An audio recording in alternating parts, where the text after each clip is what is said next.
Hi once again. I'd like to thank you all for watching James' English interview. One of the edits he actually put out, I wasn't aware until it was out there, which was part of the full interview in relation to some of the smuggling. The title of that particular one was called How I Smuggled 500 kilograms of cocaine from Jamaica a week. Not a title I personally chose, but a title nonetheless. I can understand a lot of people would have been very dubious with a statement like that, or certainly it being put forward. Again, it's what is alleged, okay? So I'll have to explain on what I said that based on and what alleged is. So most of you would never come in contact with documents like these. These are public interest immunity documents, okay? And they are generated by law enforcement agencies like the DEA, local police, federal police, international agencies, Interpol, and all the various law enforcement and drug administration people around the world. They gather intelligence and they obviously put that together. So these are documents obviously which I got into my possession, and these are the documents I've made that statement based on. And I'll tell you how they work. There are all intelligence is based on three test categories they put them into, and then they grade them. So these particular intelligence I'm going to read to you is classified as A11, and what A would mean is first of all it's the source evaluation, and A would be always reliable, and then you would have 1, which is intelligence, where it's this basically where it comes from, who it's dismantled to, and it's known to be true without reservation. That's what 1 means. And then it's got handling code, and the handling code puts it forward that it may be put about to various all other law enforcement agencies and prosecuting agencies, including law enforcement within the EEA and EU. So in terms of intelligence, that's what they classify as the strongest intelligence you can get. That's A11.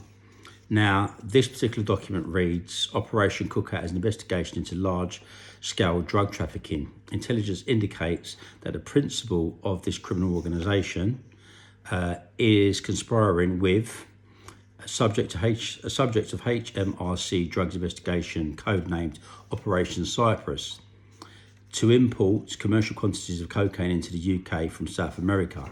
Intelligence indicates that is the main UK representative, Jamaican-based.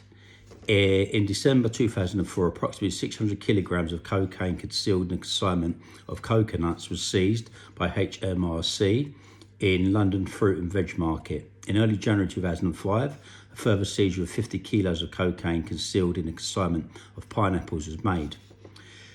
This was assigned to the same people arrested for this earlier seizure. Intelligence suggests that all the cocaine was attributable to. Follow-up inquiries revealed a consignment of fruit pulp, again consigned to the same party in the UK, awaiting shipment on the docks in Venezuela. This was examined and a further 300 kilograms of cocaine was discovered. This in turn led to Venezuelan authorities to a warehouse where a further 300 kilos was discovered. So that amount of drugs was 1,250 kilos of cocaine. And that was, obviously it was discovered within a fortnight of it all. So presumably, that was the rate that the cocaine was being smuggled into this country, is what they obviously allege. I've been quite conservative actually, because based on the 1,200 kilos a fortnight, it would probably be 2,400 kilograms. If it was 1,250 kilograms of coke discovered, I presume it would be like 2,400 kilograms of cocaine, 2.5 tons, not 2 tons as I earlier said. So I try to be conservative for that figure. And secondly, the figure gentleman mentioned, it would probably be £1 million a week. Had it, obviously, if this was this alleged allegation, it would probably be more realistically, again, the price of the cocaine coming from this region of the world would probably be close to probably £40 million profit a month, which would be about £10 million profit a week for that particular syndicate, if it's it's alleged I was part of. So yeah, that's what that looks like. You're probably never going to see one of these again. As I said, and those came into my possession during the court trial, and obviously we know all about how they came into my hands. Also, look out for the Shaun Attwood interview. That gets aired Monday coming. That's the 10th, I believe.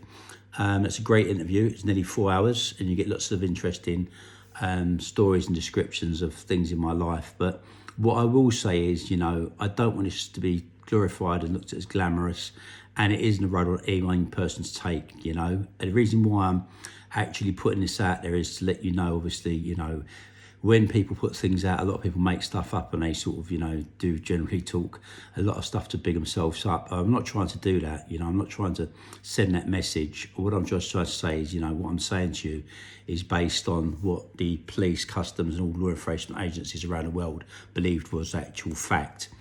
So, as I said, it's not something I want to encourage young people to do, because it does end in tears and misery and destruction, and it causes unlimited, terrible things for people, So, look forward to this Shaun Attwood interview podcast, and I wish you all the best.